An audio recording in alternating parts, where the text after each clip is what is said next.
Hello, good evening, good morning, good afternoon, wherever in the world you are. Welcome to this program. My name is Wilbert Mukori. Tonight, I'd like to share with you this video, which I think is it's got a lot of lessons for us, Zimbabweans, to learn. Countries in the world. 25 of them are very rich, defined as having an average wealth per person of over $100,000 a year. They are. But far more countries are quite poor, and some, which we're considering here, are very, very poor. These are the 20 poorest countries in the world, where the per capita wealth is under $1,000 a year, or under $3 a day. Every country is now more or less on a path to growth, but the poor ones are growing very, very slowly. If Zimbabwe continues at its current growth rate, it will qualify as a rich country in 2,722 years. What we want to know in this film is why some countries prosper and others stagnate, so that we can understand what rich countries are doing right and get a better grip on the challenges and hurdles facing poor countries. There are basically three factors that determine whether a country will be rich or poor. The first is institutions. Institutions are beyond important. Broadly speaking, rich countries have good institutions and poor ones have very, very bad ones. The correlation between poverty and corruption is direct. The richest countries in the world are quite simply invariably also the least corrupt ones. And the most corrupt countries are also the poorest. When countries are corrupt, they can't collect enough taxes to get the good institutions they would need to escape the poverty trap. Half of the wealth of the world's poorest 20 countries goes into offshore accounts. Lost revenues in these countries totals between $10 and $20 billion a year. Meanwhile, without an adequate tax base, poor countries can't invest in police, education, health, and transport. Now, a more generous way to look at corruption is that it's really a case of clan-based thinking. Say you're hiring someone. In the rich countries, you're meant to do so simply on merit, interviewing lots of candidates, then picking the best one, irrespective of any personal connection. But in poor countries, under the sway of clan-based thinking, that approach would itself be seen as corrupt. It's your duty to disregard the so-called best candidate from an anonymous bunch in order to pick someone from your own team, your uncle, your brother, your second cousin, the guys from the same tribe. As a result, poor countries don't allow themselves access to the intelligence and talent of the whole population. There's a second thing that keeps countries poor: culture. What goes on in people's minds, their outlooks and beliefs. A striking statistic pops up here in relation to religion.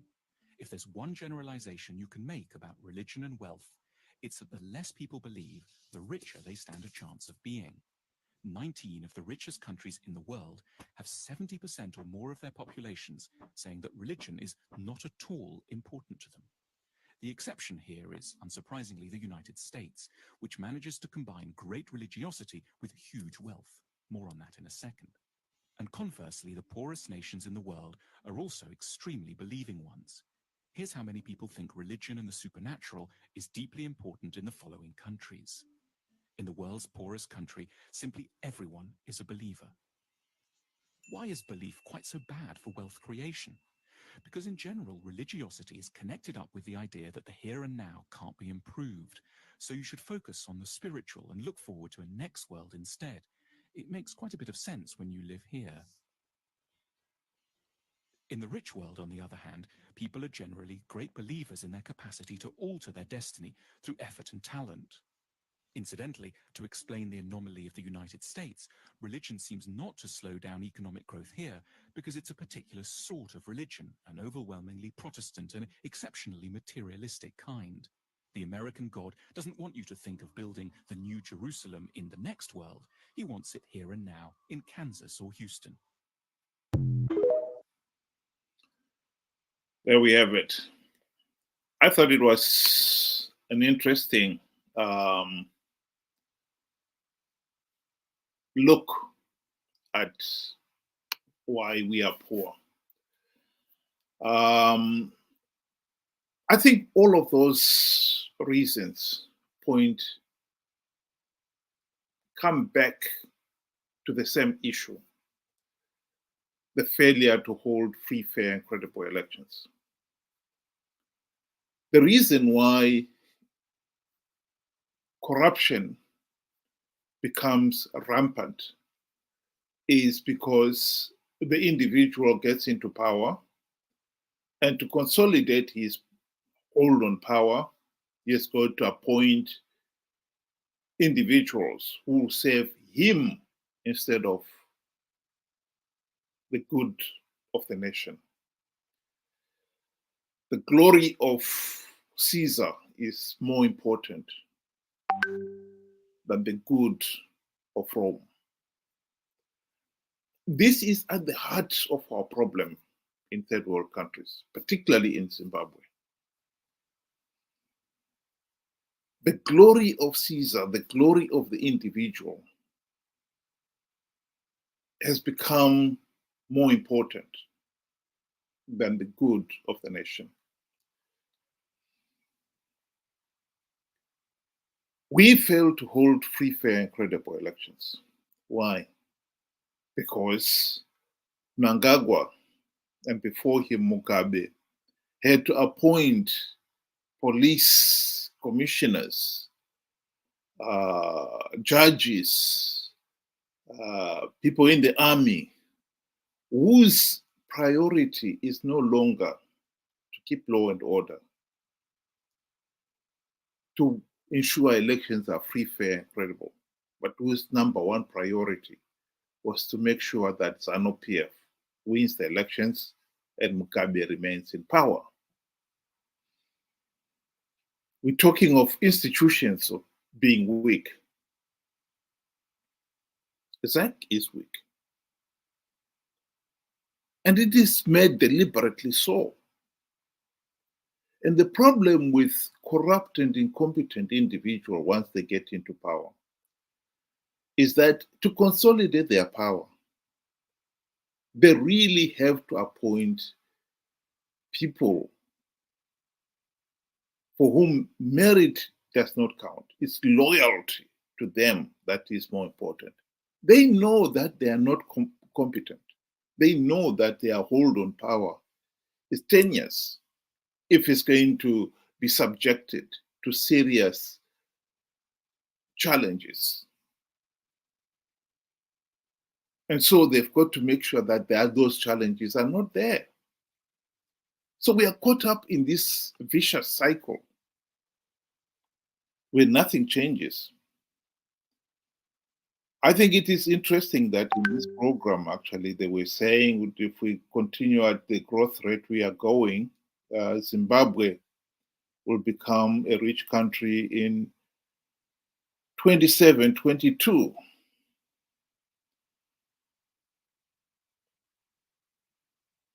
That's roughly 7,000 years from now, if we ever get there at all. And yet, Mnangagwa keeps wittering about Zimbabwe's Vision 2030.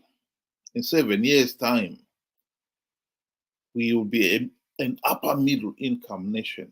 The truth is we are not getting there at all. Zimbabwe has been sinking ever since independence, deeper and deeper into the morals. Today, Zimbabwe's own Zimbabwe Human Rights Commission produced its own report on the 2023 elections. And it could not deny the glaring irregularities in those election processes. And as long as Zanu PF is able to rig the elections, nothing will change. This is our starting point. Yes, corruption is important. It's responsible for getting us into this mess. And I agree that failure to have proper institutions, those are things are also important, but they all boil down to the same thing. If you are failing to hold free, fair, and credible election, this is what you can expect to happen. This will continue to happen. There is no running away from it. So if we will seriously want to fix our present political situation, i.e. our failure to hold free and fair elections, is the root cause of why Zimbabwe is a failed state. And without addressing that, we are never going to get out of this mess. Never.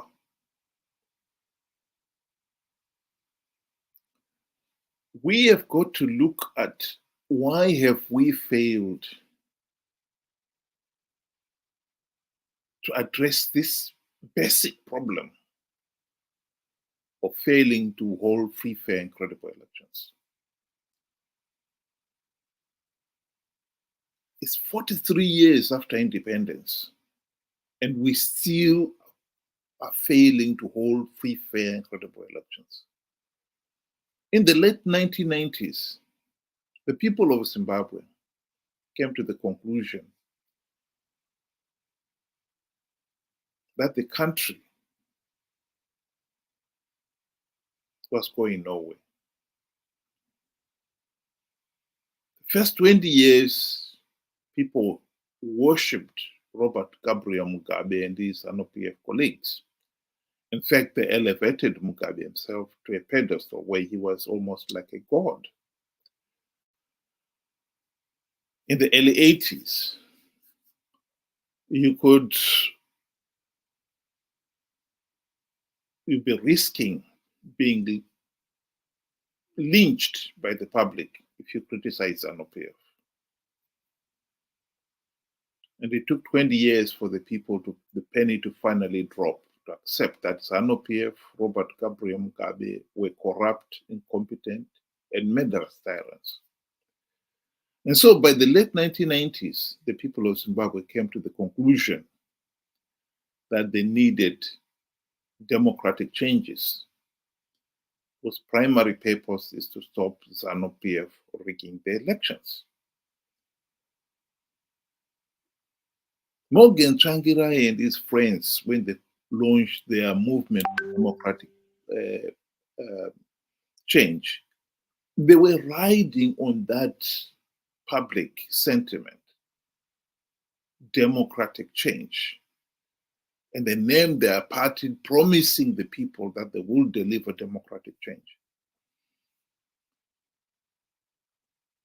And for the next 23 years, the people of Zimbabwe have risked life and limb to elect MDC leaders into positions of power and authority for the primary purpose of making sure those democratic changes are implemented.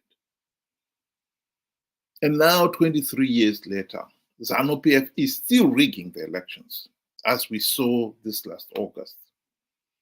As Zimbabwe's own commission, like all the other election observers in these last elections, has confirmed that the process was flawed.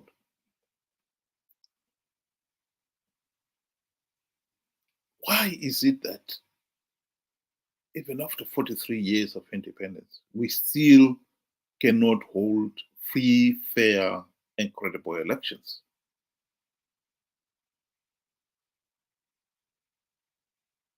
We have got to look at 23 years of MDC, whose primary task was to implement those democratic changes. Why have they failed?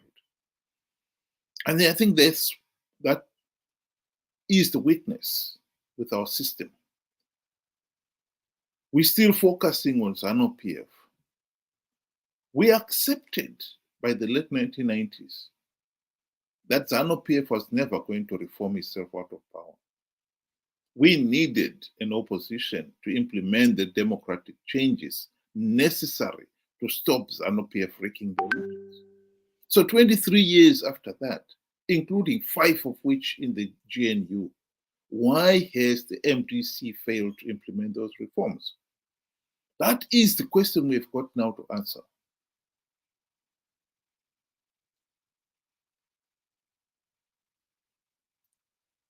I think we had the golden opportunity to address that issue during the GNU of 2008 to 2018. Alas, not even one token reform was implemented. But so be it.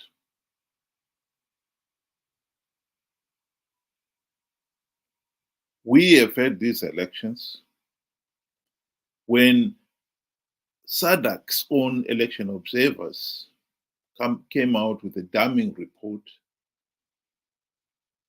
condemning the elections as a farce. I think most of us were hoping that this would force, or the regional body would force Zanu PF to implement the reforms by denying the regime political legitimacy. Although some people are still saying that SADC is still going to do it, I think many other people out there believe now that SADC is completely forgotten about that. So we are looking at a situation here where in 5 years' time, Zimbabwe will be going to another election. And the prospects of that it will be any different are really not good at all. It is hard to see CCC implementing any meaningful reforms to ensure that those elections are going to be free, fair, and credible. And if we are going to go into those elections without any reforms, it is hard to see why they should be any different from the ones we've just had in August. But that, true as it may be, still we have to look at, we need to get the reforms implemented. 25 of and them are very rich, defined as having an average wealth per person sorry, of over $100,000 my system has got we need to address the issue of implementing those reforms ourselves. So the next 5 years, we really have to focus on this issue of how are we going to stop this vicious cycle of Zanu PF rigging the elections. If we don't, Zimbabwe is never going to get out of this poverty cycle. Mnangagwa and his Zanu PF colleagues are locked into this system. They are only focused on retaining power at all costs. And the only way to do it is by rigging elections. There is no other way. And since they are in power, and right now, unfortunately, the opposition is conniving with Zanu PF, because that's the only explanation why CCC or MDC have failed to implement even one meaningful reform. They're participating in these flawed elections for a share of the spoils of power. It is up to us, the ordinary citizens, to seriously look into this problem and find a way out. And I think a way out has got to start with the acceptance of the reality that the opposition, as it is presently set up, has no intention of implementing the democratic reforms. If they wanted to, they would have done it by now. This is the challenge that this generation is facing. We have got 5 years to fight to make sure that Zimbabwe breaks away from this vicious cycle of rigged elections and poverty.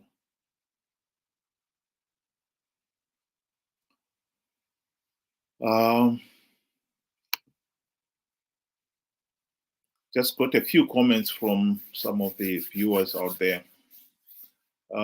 Good evening to you, Madam Grace. And I've got another comment here from Victor. He's saying, well, it is true that MDC failed to implement any reforms. Mr. Mukori has never moved on from that. We need new solutions now, sir. I think the solution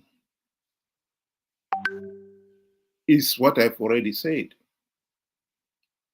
If we are serious about getting out of this cycle,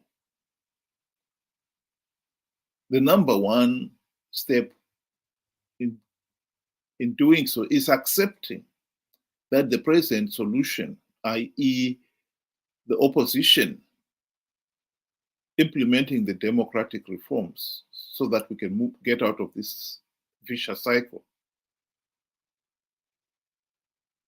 is accepting that it's not working. The people of Zimbabwe, whether we like to admit it or not, participated in the August elections because they believed Triple C. They believed Nelson Chamisa when he said he had plugged all the vote rigging loopholes.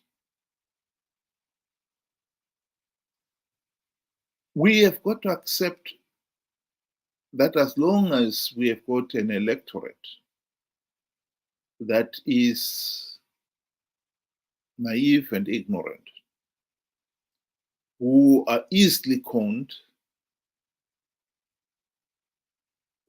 we are not going to get out of this mess. After 23 years, for anyone to still believe that the opposition, MDC, is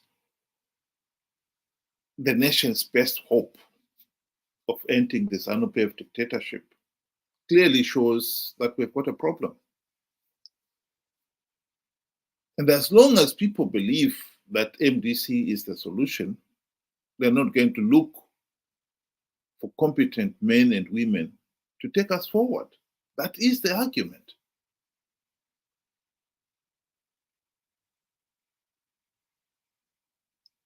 I think the main problem we have in Zimbabwe was captured by George Orwell in his book Animal Farm.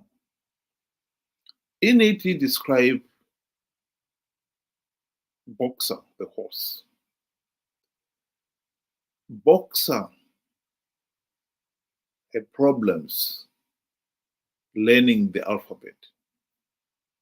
It took him as long to learn the first 4 letters of the alphabet as it took the other animals to learn the whole alphabet.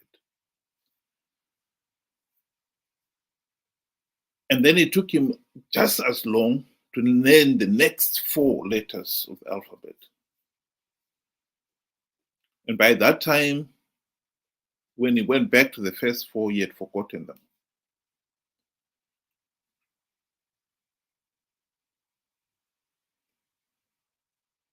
Boxer had a problem stringing together any coherent thoughts of his own. And in the end, he gave up completely.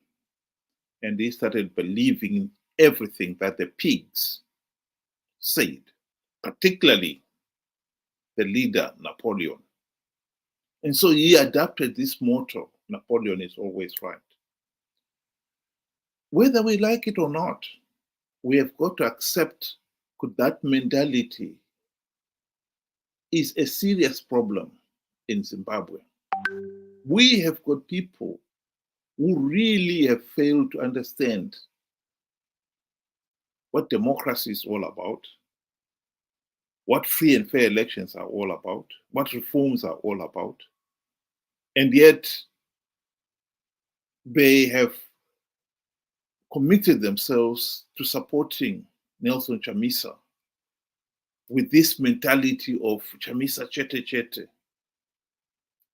which is the equivalent of Napoleon is always right in animal form. And when you've got people like that, whether they like it or not, you've got to accept that you will never have a healthy and functioning democracy. Because, as the Greek argued, democracy demands that the citizen should be well educated, informed, and vigilant. A boxer type citizen is not a well informed and vigilant citizen. And yet they have got the vote. In this particular case, there are some people out there who, the minute you criticize MDC for failing to implement reforms, they are angry with you. They will abuse you and use all kinds of foul language and try to silence you. Because they genuinely believe, like Boxer believed in Napoleon, they genuinely believe that Chamisa is the best thing that has ever happened to Zimbabwe since sliced bread. And yet when you ask those people, okay, name one reform that Chamisa and MDC have implemented in the last 23 years. They cannot name even one because there's none. So we are caught up in that cycle. And to get out of it, we need the citizens to be educated.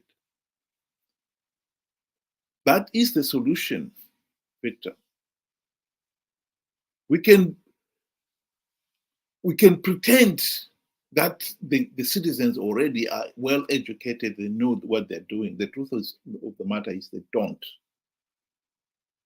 And that is the solution I'm proposing.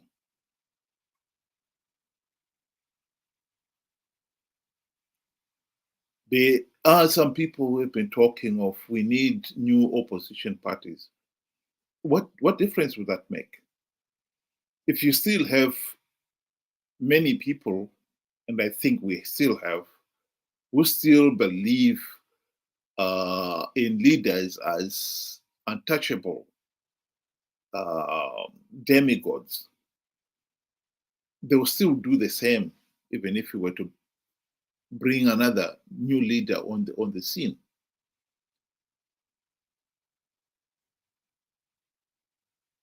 And if he should happen to be corrupt and incompetent, as the MDC leaders have proven to be, those citizens will be no wiser. They'll still follow the individual.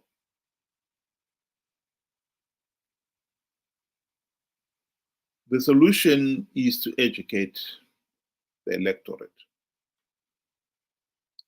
And I think the solution is for the electorate to be humble enough to realize that they have made a mistake. Their naivety has not helped the country get out of this mess. They've only helped to keep the corrupt and incompetent individuals in power. There's no doubt that Mnangagwa still commands a lot of following in the country.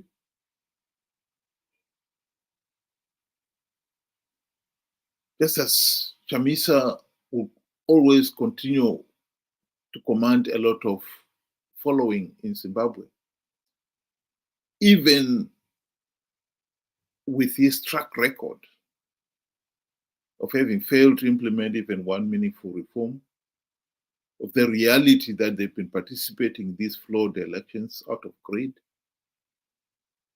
Some people will never understand that. It's water off a duck's back. And as long as they've got an electorate that is so ill-advised, to put it mildly, we are not going to get out of this mess.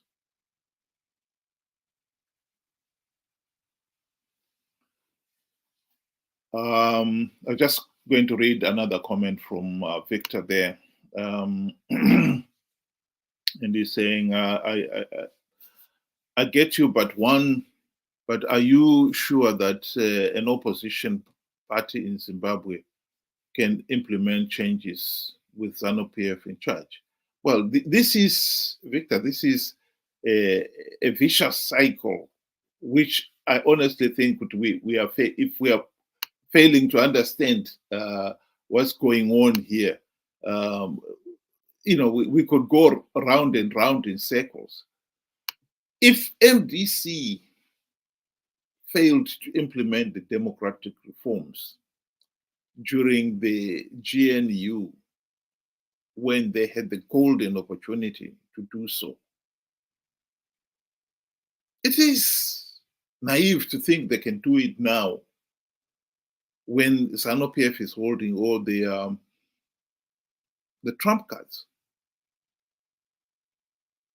You help to create a dictatorship, and then you want to say, oh, we should be able to implement reforms now. Of course, you will not implement reforms now. The only rational solution at the moment, which MDC themselves had that option, was to stop participating in an election process that is so flawed. These last elections, for instance, there wasn't even a verified voters roll. And you still continue participating. And it's not as if the opposition doesn't know that. They knew that. And it's not as if Zanu PF doesn't know that either. They know that. Zanu PF has known all along that as long as they can offer the opposition a few seats on the gravy train, they will participate, no matter how flawed the process gets. This is the catch that we are in. And the opposition have managed to get away with it because they've been able to con their supporters into believing that they are going to win the elections. Look at what Chamisa was saying. He was insisting that he had plugged all the vote rigging holes.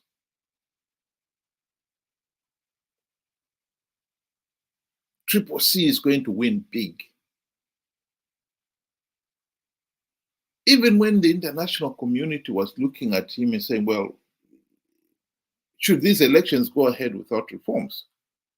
He was telling them, don't worry about it. The reason why Zanu PF is involved with all these shenanigans is because they know Triple C is going to win big.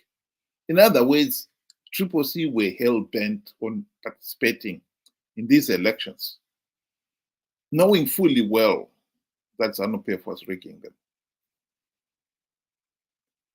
The realization for the people of Zimbabwe is to realize that Triple C are running with the paw of hair and hunting with the Zanu PF hounds.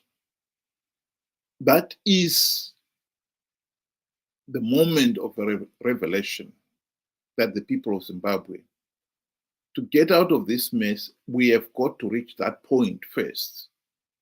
The minute the people realize that, they will stop supporting MTC.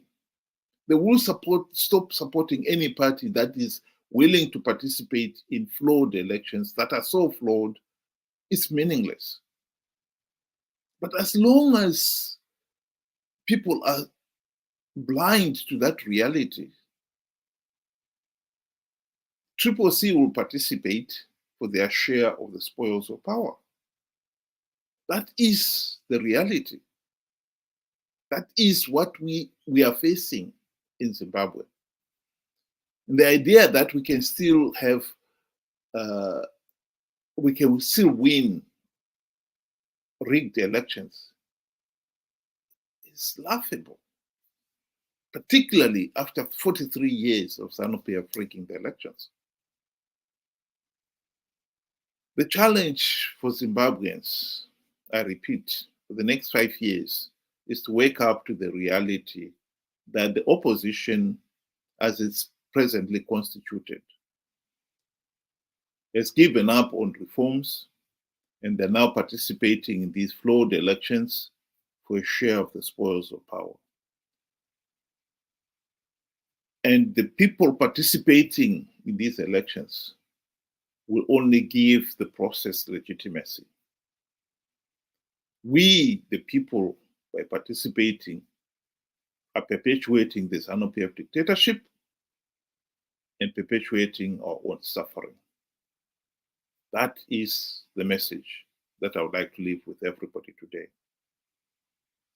Thank you very much for listening, and good night.